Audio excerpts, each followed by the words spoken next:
mobil sedan dan kemudian Skylar ini pun langsung pergi. Halo guys, assalamualaikum. Kembali lagi di YouTube channel aku, Eka Rahmaliza. Terima kasih sudah mengklik video ini. Nah, di video kali ini aku akan menceritakan sebuah cerita kriminal lagi, di mana kasus ini menceritakan sebuah persahabatan yang tega membunuh sahabatnya sendiri sampai mati. Kasus ini dialami oleh Skylar Nice. Saat itu ia masih berusia 16 tahun. Oke guys, sebelum aku masuk ke dalam kronologi kejadiannya, aku akan menceritakan dulu nih sedikit latar belakang dari Skylar Nice, bagaimana kehidupannya, dan kenapa dia bisa dibunuh seperti ini. Langsung aja, let's go!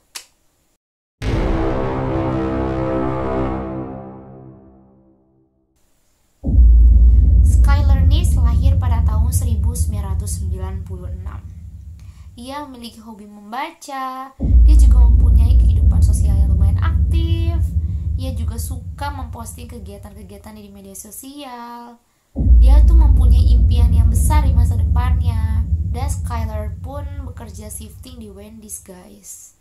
Tapi guys, pada tanggal 6 Juli tahun 2012, si Skylar ini menyelinap keluar dari jendelanya untuk bisa pergi bersama sahabatnya yang bernama Celia Eddy dan Rachel Soaf. Setelah si Skylar ini pergi bersama dua sahabatnya, ternyata saat itu juga Skylar tidak pernah kembali lagi ke rumahnya. Jadi mereka bertiga itu sekolah di tempat yang sama, yaitu sekitar daerah Virginia Barat. Jadi si Skylar dengan Celia ini sudah berteman lama guys, dari mereka tuh berumur 8 tahunan lah. Tetapi Skylar dan Celia ini berkenalan dengan Rachel baru saja ketika dia masuk dalam sekolah tersebut. Nah, setelah mereka bertiga itu berkenalan, ternyata mereka itu jadi deket banget. Dan mereka itu udah kayak gak bisa dipisahin lagi antara satu dengan yang lain. Dan ternyata si Skylar ini dianggap sebagai batu emosi untuk kedua temannya. Karena mohon maaf, orang tuanya dari si Rachel dan orang tua dari Celia ini sudah bercerai.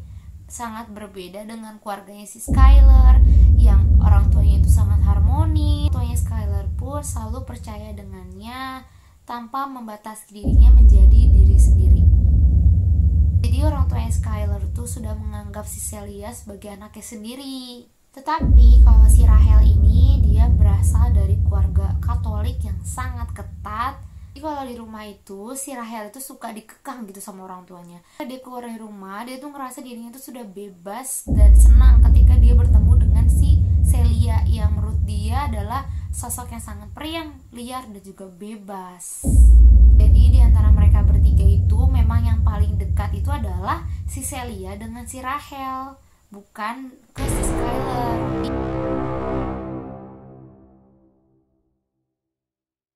Di 1 minggu sebelum si Skylar itu menghilang, ternyata Skylar ini sempat memposting kata-kata di media sosial tentang keadaan mereka, yaitu keadaan si Celia, si Rachel dan Skylar sedang mengalami masalah keretakan dalam persahabatan mereka. Ya, maksudnya tuh mereka tuh lagi berantem. Jadi waktu itu si Skylar ini memposting di Twitter dengan kata-katanya "are a two-face bla bla bla and obviously bla bla bla, if you talk I will find out." Katanya alasan si Skylar memposting kata-kata itu karena dia sempat melihat dua sahabatnya, yaitu Celia dan Rachel, sedang melakukan hubungan terlarang gitu. Ya pokoknya yang seperti itu, seperti asmara yang terlarang. Dari situ si Skylar tuh sakit hati. Dia tuh berpikir, kok kalian ini bersahabat tapi kalian kok melakukan hal-hal yang seperti itu, yang jelas-jelas yang gak dibolehin dan gak baik lah. Dan para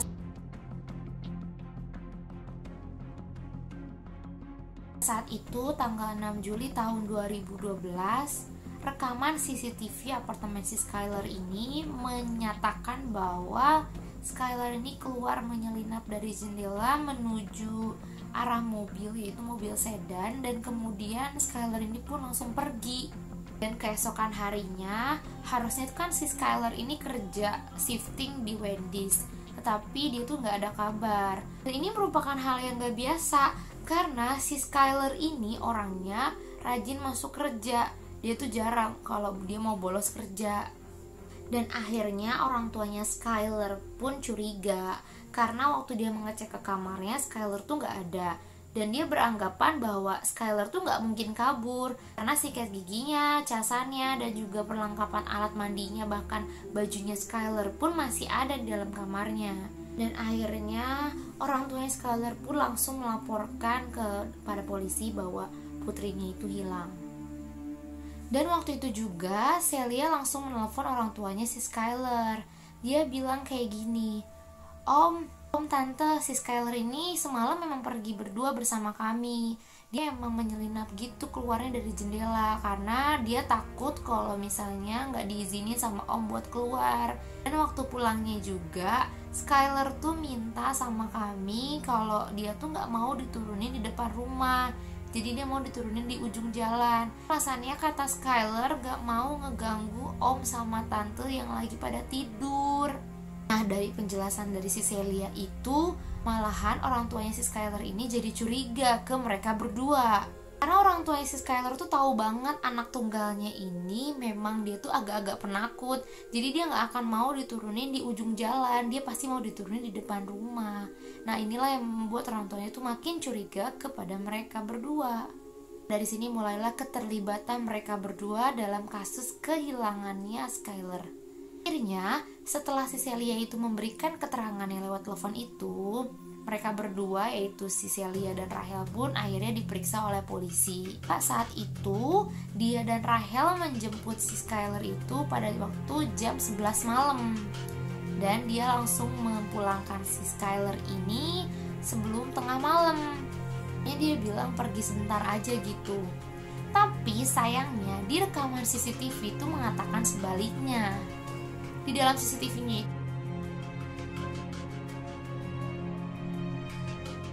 itu diberitahukan bahwa si Celia dan Rahel ini menjemput Skylar di depan rumahnya tepat pada jam 12:35 malam. Di situ nggak kelihatan mereka balik lagi ke rumah si Skylar. Setelah itu, keesokan harinya tepat pada tanggal 7 Juli tahun 2012, si Celia ini membantu ibunya Skylar untuk menyusuri lingkungan sekitar dengan mencari jejak-jejaknya Skylar. Tapi si Rahel ini malah pergi ke perkemahan musim panas selama 2 minggu. Jadi si Rahelnya nggak ngebantuin si Celia dan ibunya Skylar untuk mencari si Skylar. Dari sinilah orang tuanya si Skylar tuh makin curiga sama mereka berdua. Waktu diinvestigasi sama polisi, ternyata jawaban si Celia dan juga si Rahel ini sama. Jadi kayak penyidik tuh mengira bahwa mereka itu sudah merencanakan dengan jawaban yang sama. Ada beberapa saksi yang melihat mereka sedang mabuk dan juga merokok di perjalanan. Dan sampai akhirnya di sana tuh ada salah satu di antara mereka yang meninggal. Itu mereka panik dan mereka akhirnya membuang mayat itu. Tapi itu masih belum jelas ya benar atau tidaknya. Tapi dari hal itu, orang tuanya si Skylar ini makin curiga lah sama mereka berdua. Tapi tanpa alasan yang jelas, polisi juga gak akan mau menangkap kedua orang tersebut kan. Jadi polisi itu tuh harus menyelidiki lebih dalam lagi apa permasalahan dari kejadian ini. Untungnya media sosial pun memberikan petunjuk-petunjuk nih, karena ternyata mereka bertiga itu emang aktif di dunia Twitter guys. Nah, pada saat sore hari sebelum si Skylar ini kabur dari apartemennya, dia sempat nge-tweet nih guys, sick of being at blah blah home, thanks friends, love hanging out with you all too. Polisi tuh yakin kalau tweet terakhir si Skylar itu yang meyakini bahwa si Celia dan si Rahel ini mau bertemu gitu dengan si Skylar. Dia mau berdamai dengan si Skylar. Makanya akhirnya si Skylar ini menyelinap keluar dari rumahnya untuk menemui mereka berdua. Dari tweet inilah yang menandakan bahwa adanya keretakan dari mereka bertiga itu. Jadi di dalam persahabatan mereka itu pasti ada sesuatu yang ngebuat si Skylar ini menghilang. Dan ada salah satu polisi yang bertugas untuk menangani kasus ini, yaitu Chris Berry. Dia percaya bahwa setiap pembunuh itu tidak akan lama menyembunyikan apa yang telah dia lakukannya sejak lama. Dari beberapa kasus yang telah ditangani oleh si Chris, dia menyatakan bahwa setiap pembunuh itu tidak akan pernah mau mengakui segala perbuatannya. Jadi dia akan terus berbohong dengan apa yang telah dilakukannya. Si Chris pun yakin bahwa Celia dan Rahel yang menjadi salah satu tersangka dari pembunuhan si Skyler ini. Akhirnya si Chris ini melakukan strategi untuk mengetahui kondisi mental si Celia dan juga si Rahel. Si Chris ini melakukan strategi yaitu dengan menyamar menjadi lelaki yang tampan di media sosial untuk mengetahui bagaimana respon dari Celia dan juga Rahel. Akhirnya diketahui bahwa si Celia ini adalah orang yang bersemangat gitu di media sosial. Jadi kayak dia nggak ada rasa kehilangan sahabatnya, dia nggak sedih sama sekali. Bahkan si Rahel juga sama, dia malah lebih pasif di media sosial, dia tidak aktif. Jadi dari hal ini udah ketahuan nih, mereka berdua itu nggak ada rasa kehilangan sahabatnya gitu, nggak ada sedih-sedihnya.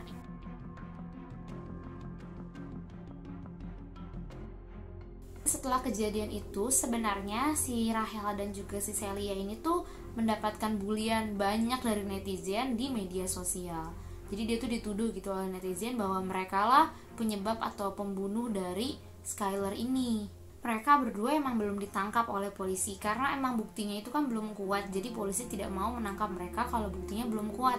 Hingga akhirnya pada saat itu, kalian ingat gak sih, waktu itu kan si Celia ini pernah bilang ya ke polisi kalau dia itu menjemput Skyler di depan rumahnya sekitar jam 11 malam. Tapi ternyata kan di CCTV itu menyatakan berbeda ya. TV itu menyatakan bahwa si Celia ini menjemput si Skyler sekitar jam 12:35 malam nih. Tetapi karena CCTV itu tidak dapat mengidentifikasi dengan jelas mobil yang menjemput si Skyler itu seperti apa, jadi tidak kelihatan plat nomornya itu berapa. Jadi polisi tidak tahu itu mobilnya siapa. Hingga akhirnya polisi itu terus mendalami keterangan dari CCTV, dia mendalami terus hingga akhirnya ketahuanlah kalau mobil yang telah menjemput Skyler jam 12:30 malam itu adalah mobilnya si Celia. Karena udah ketahuan, polisi tuh langsung pergi ke rumahnya Celia. Dia mau mengecek nih apakah benar itu mobil Celia atau bukan. Dan ternyata benar itu adalah mobilnya si Celia. Akhirnya tapi tetap aja Celia ini nggak mau mengakui semua perbuatannya. Dia tetap mengakui kalau bukan aku penyebabnya, bukan aku pembunuhnya. Dia ngomong kayak gitu. Tapi karena si Celia dan Rahel ini mendapatkan tekanan yang sangat hebat dari para netizen di media sosial di lingkungan sekitar, akhirnya pada tanggal 18 Desember tahun 2012 ada seorang perempuan yang menelepon ke polisi. Dia bicara seperti ini. I have an issue with a 16-year-old daughter of mine. I can't control her anymore. She's hitting us, she's screaming, she's running through the neighborhood. Give me the phone. Like, okay, no, this is over, this is over. My husband's trying to contain her. Please hurry. Pada saat ibunya Rahel itu menelpon polisi, dia juga memberitahukan bahwa yang telah membunuh si Skyler itu adalah si Rahel. Itu langsunglah polisi itu menjemput si Rahel di rumahnya. Pada saat si Rahel ini sampai di kantor polisi, dia langsung memberitahukan kepada polisi bahwa dialah yang telah membunuh si Skyler, pun menjelaskan bagaimana kronologi yang mengerikan ketika dia itu membunuh si Skyler. Lalu dia bilang, kami menikamnya. Dan dari keterangan si Rahel pun mengatakan bahwa si Rahel dan Celia ini telah merencanakan pembunuhan untuk si Skyler ini sebulan sebelumnya. Ada rumor nih yang mengatakan bahwa si Skyler ini memergoki si Rahel dan Celia sedang melakukan hubungan atau asmara yang terlarang. Dari situlah si Skyler ini ingin memberitahukan kejadian itu kepada orang tuanya si Rahel maupun si Celia. Nah karena mereka berdua itu gak mau kalau Skyler itu buka mulut atau buka suara, jadinya mereka itu sepakatlah untuk membunuh si Skyler. Saat malam pembunuhan si Skyler, mereka berdua ini udah bagi tugas guys. Jadi si Celia ini membawa 2 pisau dan kalau si Rahel itu membawa sekop. Sebenarnya hubungan keretakan persahabatan mereka bertiga itu kan udah lama ya guys. Dan akhirnya tuh si Celia tuh membujuk klasik Skyler. Dia bilang kayak gini, udahlah kita gak usah berantem kayak gini, udah kita damai aja yuk, kita kan udah lama sahabatan, masa masalah kayak gini aja kita masalahin jadi panjang. Pokoknya dia ngomong gitulah, membujuk si Skyler. Akhirnya mereka bertiga pun pergi ke tempat favoritnya, yaitu Brave. Padahal kan waktu itu lagi musim terik ya guys, lagi musim panas gitu. Tapi malah si Rachel sama si Celia ini memakai baju hoodie. Skyler tuh tetap aja nggak ngeh gitu kenapa mereka berdua itu memakai baju hoodie. Padahal mereka berdua memakai baju hoodie karena mereka itu menyembunyikan pisau di dalam baju hoodie-nya. Nah, ketika mereka bertiga itu lagi have fun di Brave, nah tapi si Skyler ini ingin balik lagi ke mobil. Dia bilang, guys, aku mau balik dulu ya ke mobil, ada sesuatu yang ketinggalan, katanya gitu. Akhirnya udah tuh si Skyler baliklah ke mobil. Tak dia balik. Terus mereka berdua, si setan ini, dia malah mengikuti si Skyler dari belakang. Dia ikutin gitu kan dari belakang. Terus si Rachel bilang kayak gini, dalam hitungan ketiga ya Sel gitu. Terus si Sela oke gitu. 1, 2, 3 brak. Nah mereka itu menikam si Skyler.